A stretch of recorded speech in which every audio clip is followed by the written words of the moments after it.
Hi friends, எல்லோருக்கும் வணக்கம். Welcome to ARHealthyHome channel.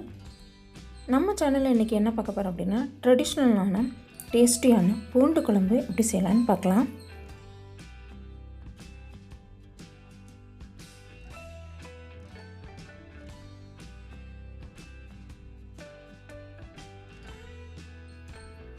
அதுக்கு தேவையான பொருட்கள்: சின்ன வெங்காயம் 1 கப், பூண்டு 1 கப், 3 தக்காளி பொடிசாக நறுக்கி வச்சுருக்கிறேன்.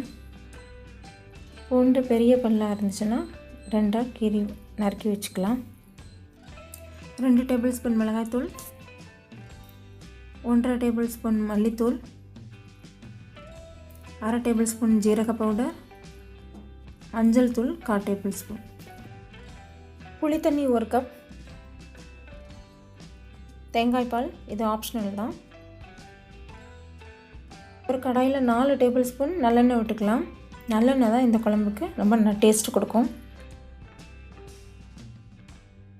எண்ணெய் நல்லா காஞ்சதும் கடுகு, ஜீரகம், வெந்தயம், 2 மிளகாத்தை கிள்ளி போட்டு தாளிச்சிக்கலாம்.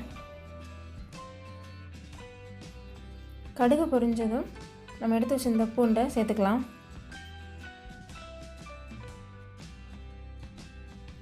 பூண்டு நல்லா கொஞ்சம் வதங்கணும். பூண்டு வதங்க தான் இந்த டேஸ்ட்டு நல்லாயிருக்கும், இந்த குழம்போட டேஸ்ட்டு. பூண்டு வதங்கிடுச்சு. இப்போ சின்ன வெங்காயத்தை சேர்த்துக்கலாம்.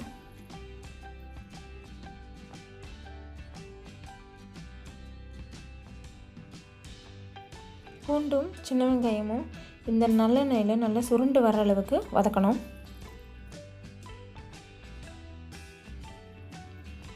இதோட நம்ம நறுக்கி வச்சிருந்த தக்காளி பழத்தை சேர்த்துக்கலாம். பூண்டு, தக்காளி, சின்ன வெங்காயம் 3 நல்லா இந்த எண்ணெயில் சுருண்டு வர்ற அளவுக்கு கொஞ்சம் நல்லா வதக்கணும். இது நல்லா வதங்க தான் குழம்போட டேஸ்ட்டு நல்லாயிருக்கும்.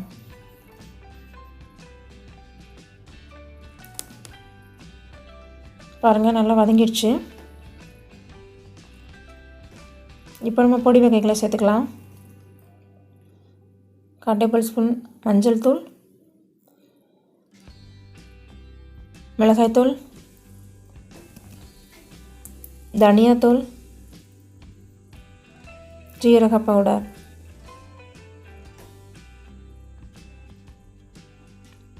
அடுப்பை சிம்மில் வச்சுட்டு இதை நல்லா கொஞ்சம் ஒரு பரட்டி விட்டுடலாம். பொடி வகைகள் போடும்போது எப்போதுமே அடுப்பை சிம்மில் வச்சுக்கணும்.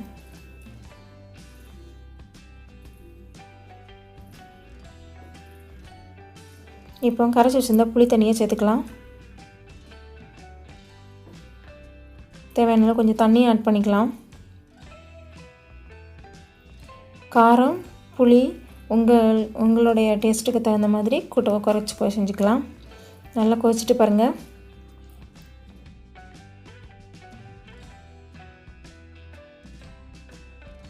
இந்த மாதிரி எண்ணெய் பிரிஞ்சு வரணும், அந்தளவுக்கு கொஞ்சம் கொதிக்க விடுங்க. நல்லா கெட்டியாகிடுச்சு பாருங்கள்.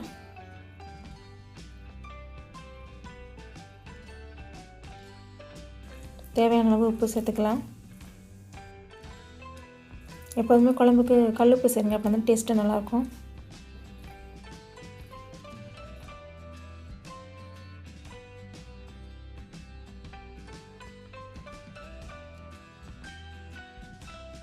ஒரு துண்டு வெல்லம் சேர்த்துக்கலாம்.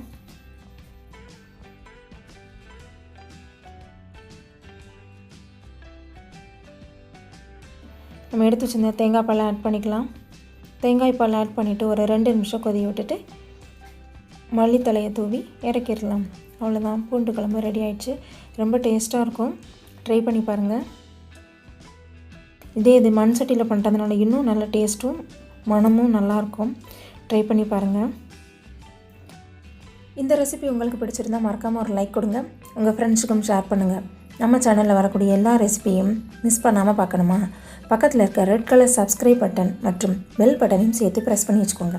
அப்படின்னா தான் நான் போடுற எல்லா வீடியோஸும் உடனுக்குடனே நீங்கள் பார்க்கலாம். தேங்க்ஸ் ஃபார் வாட்சிங்.